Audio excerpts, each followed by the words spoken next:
Hello friend, आज की इस वीडियो में हम लोग एक कमेंट बेस्ड क्वेश्चन के बारे में डिस्कशन करेंगे जो कि आप ही जैसे एक फ्रेंड के द्वारा पूछा गया था हाल फिलहाल।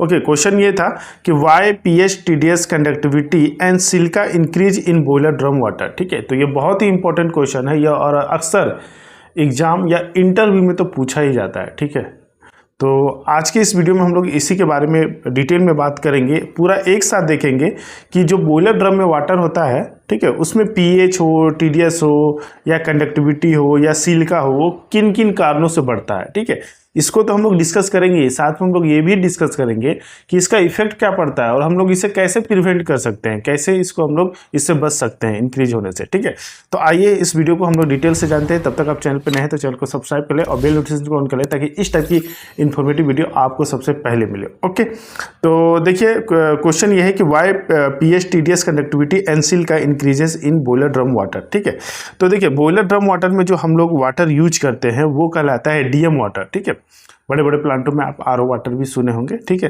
तो वो होता है आपका डीएम वाटर। देखिए ये डीएम वाटर का एक सिंपल सा पिक्चर है, जैसा कि ये बोतल में रखा गया। ठीक है, प्लांटों में बड़े पैमाने पर इसे यूज किया जाता है, तो इसे बड़े बड़े टैंक में रखा जाता है। ओके, अब ये डीएम वाटर जो होता है वो आपका इस टाइप का जो डीएम प्लांट होता है, ठीक है, यहाँ पे कई तरह के सीक्वेंस होते हैं जहाँ पर डीएम वाटर जो है वो तैयार किया जाता है। डीएम वाटर उसको कहा जाता है जिसमें कोई मिनरल्स वगैरह ना हो। ठीक है, डीएम वाटर यानी कि डीमिनरलाइज्ड वाटर, यानी उसमें कोई मिनरल्स, कोई टीडीएस, कोई टीएसएस वगैरह नहीं है, एकदम प्योर वाटर है। ठीक है, अब ये जब यहाँ पर तैयार हो जाता है तो ये ठीक इसको यहाँ पर फिर बॉयलर में भेजा जाता है। ठीक है, तो लाइन बिछी रहती है, लाइन के द्वारा आपका इस बॉयलर ड्रम में जाता है।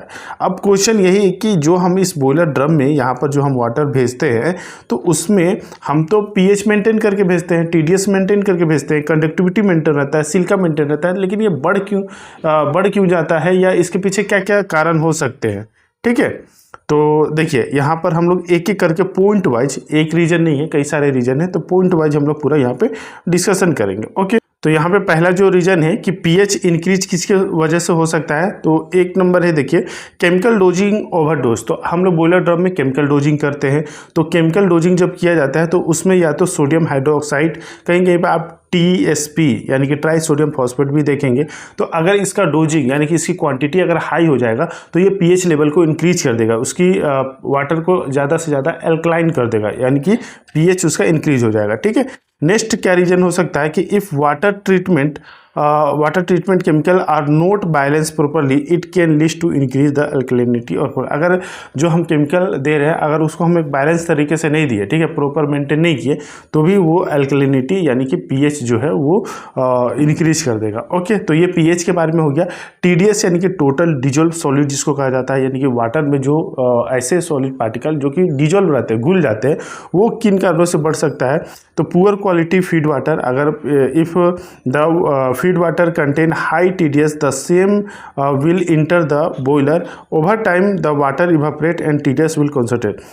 मतलब कि ये बोल रहा है कि जो हम फीड वाटर यूज करते हैं बॉयलर वाटर में, मान लीजिए एक थोड़े समय में कम था, लेकिन एक लंबे समय के बाद जब वो इवापोरेट होते रहे और यही साइकिल बार बार चलता है तो उसका कॉन्सेंट्रेशन जो है वो बढ़ जाता है। ठीक है, तो अगर पुअर क्वालिटी होगा तो उसकी कॉन्सेंट्रेशन और भी ज़्यादा बढ़ेगी, जिससे टीडीएस जो है वो इंक्रीज करेगा। नेक्स्ट रीजन क्या है टीडीएस बढ़ने का, तो इनएडिक्वेट ब्लो डाउन, अगर हम ब्लो डाउन सफिशिएंट ना करें, ब्लो डाउन अच्छे से ना करें, तो उसके वजह से भी, ठीक है, जो time to time blow down किया जाता है ताकि टीडीएस मेंटेन रहे, उसकी वजह से भी बढ़ सकता है। नेक्स्ट रीजन क्या है कंडेंसेट कंटामिनेशन। तो if there is a contamination in condensate return such as from the leak in the heat condenser tube, this can lead to increase TDS. यानी कि मान लीजिए जैसे कंडेंसर है, तो कंडेंसर में मान लीजिए अगर लीकेज हो जाएगा तो कंडेंसर में जो लीकेज होता है वो वाटर कहाँ से आता है, कूलिंग टावर से आता है। तो कूलिंग टावर का पानी जो होता है वो नॉर्मल होता है, हाई टीडीएस होता है। अगर वो टीडीएस जब आपका जो कंडेंसर में जो वाटर बन रहा उसमें यदि मिक्स हो जाएगा लीकेज होने की वजह से, तो वो उसके टीडीएस को इंक्रीज करेगा, क्योंकि वही वाटर जो होता है वो फिर से बॉयलर में जाता है, ठीक है, स्टीमिंग होने के लिए। तो ये भी एक रीजन होता है। नेक्स्ट है कंडक्टिविटी। तो देखिए कंडक्टिविटी के बारे में फंडामेंटल क्लियर कर लीजिए कि टीडीएस बोले या कंडक्टिविटी बोलिए, दोनों एक दूसरे से को रिलेटेड रहते हैं। कंडक्टिविटी का मतलब होता है कि वाटर में ऐसे डिजोल्व सॉलिड पार्टिकल जो कि इलेक्ट्रिसिटी कंडक्ट करने की एबिलिटी रखते हो, ठीक है, तो उस पार्टिकल को, उस सॉलिड पार्टिकल को हम लोग कंडक्टिविटी कहते हैं, ठीक है। तो ये जनरली आपका टीडीएस के ऊपर ही डिपेंड करता है, यानी कि टीडीएस बढ़ेगा तो कंडक्टिविटी भी बढ़ेगी। क्या बोल रहा है यहाँ पर पॉइंट में, तो directly related to TDS conductivity is measure of the water ability to conduct electricity which increase with more dissolved solid, thus if TDS increase conductivity will increase, यानी कि TDS जो इसी के साथ रिलेटेड रहता है कंडक्टिविटी, और ये अगर बढ़ेगा तो वो भी इंक्रीज होगा। ओके, नेक्स्ट है केमिकल ओवरडोजिंग। अगर केमिकल भी ओवरडोजिंग हो जाएगा, जैसा कि पिछले मैंने बताया, तो उसकी वजह से भी कंडक्टिविटी, क्योंकि जो केमिकल होता है उसमें आयनिक कॉन्सेंट्रेशन होता है, तो उस आयन का अगर परसेंटेज बढ़ेगा तो डेट मीन्स आपकी कंडक्टिविटी जो है वो इंक्रीज करेगी। नेक्स्ट सिलिका आता है जो कि मोस्ट इंपॉर्टेंट है। तो देखिए सिलिका एक चीज़ एक ऐसा है कि इसको पूरी तरह से, अगर डीएम प्लांट की बात करें तो डीएम प्लांट में पूरी तरह से इसको रिमूव नहीं किया जाता है, कुछ परसेंटेज इसके ट्रेसेस रह जाते हैं, लेकिन उसका फिर भी एक लिमिट मेंटेन किया जाता है।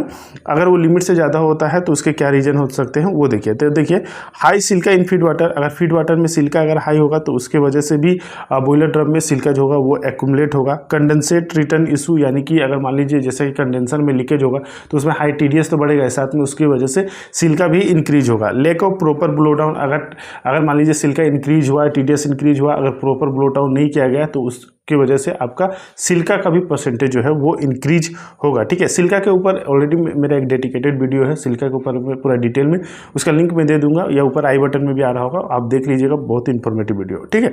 तो ये कुछ इंपॉर्टेंट रीजन हो गए, ठीक है। मेन जो इंपॉर्टेंट रीजन है कि कैसे पीएच, टीडीएस और कंडक्टिविटी और सिलिका जो होता है वो इंक्रीज करता है बॉयलर ड्रम वाटर में। ओके, अब इसके क्या इफेक्ट पड़ते हैं ये भी हम लोग देख लेते हैं। तो इफेक्ट क्या पड़ेगा, अगर ये सभी इंक्रीज कर जाएंगे तो बॉयलर में कोरोजन होगा, स्केलिंग होगा, ठीक है।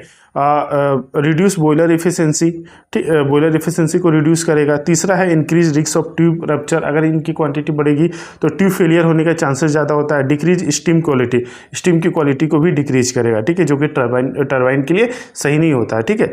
तो इसलिए हमको इसको प्रिवेंट करना जरूरी होता है। तो इसको हम लोग कैसे प्रिवेंट कर सकते हैं, तो पहला है कि रेगुलर मॉनिटरिंग एंड टेस्टिंग, तो इसको टाइम टू टाइम जैसे शिफ्ट वाइज इसको मॉनिटरिंग किया जाता है, प्रॉपर इसके लिए मॉनिटरिंग सिस्टम लगा रहता है कि, और इसका टाइम टू टाइम इसका लैब में टेस्टिंग भी होता है शिफ्ट वाइज कि हमारा वाटर का क्वालिटी कैसा है, क्या पीएच चल रहा है, क्या कंडक्टिविटी है, क्या उसमें सिलिका है, ठीक है, केमिकल का परसेंटेज कितना है, ये सभी चीज़ें उसमें चेक किया जाता है ताकि हम प्रॉपर पैरामीटर जो होता है, जो रेंज होता है बॉयलर डिजाइन के अनुसार वो मेंटेन रहे। ओके, नेक्स्ट है proper water treatment and chemical control, ठीक है, वाटर ट्रीटमेंट सही से हो और केमिकल कंट्रोल हम करें ताकि हमारा पैरामीटर मेंटेन रहे, तो ठीक है, इसकी वजह से भी हम लोग इसको प्रिवेंशन कर सकते हैं। नेक्स्ट है adequate blow down and maintenance, अगर हमें ब्लो डाउन की ज़रूरत है तो ब्लो डाउन एडिक्वेट देना है ताकि हमारा पैरामीटर जो है वो मेंटेन रहे। नेक्स्ट है correct boiler operation and training, अब देखिए इसके बारे में जानकारी भी देना है, जो भी बॉयलर ऑपरेट कर रहे हैं, ठीक है, इसके बारे में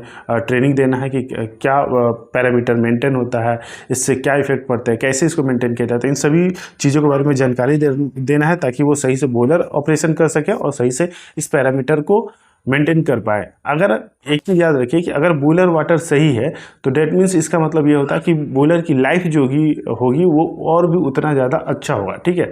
हमारे शरीर में जिस तरह से ब्लड जितना अच्छा होगा हमारी लाइफ उतनी अच्छी होगी, ठीक उसी तरह से बॉयलर का वाटर जितना ज़्यादा अच्छा होगा, ठीक, यानी उसके पैरामीटर के अनुसार होगा तो बॉयलर की लाइफ भी अच्छी, तो इसलिए इस पर काफ़ी ध्यान रखा जाता है, इस पर मॉनिटरिंग की जाती है। तो आई होप कि आज का ये जो वीडियो था वो आप सभी के लिए इन्फॉर्मेटिव रहा होगा, ठीक है।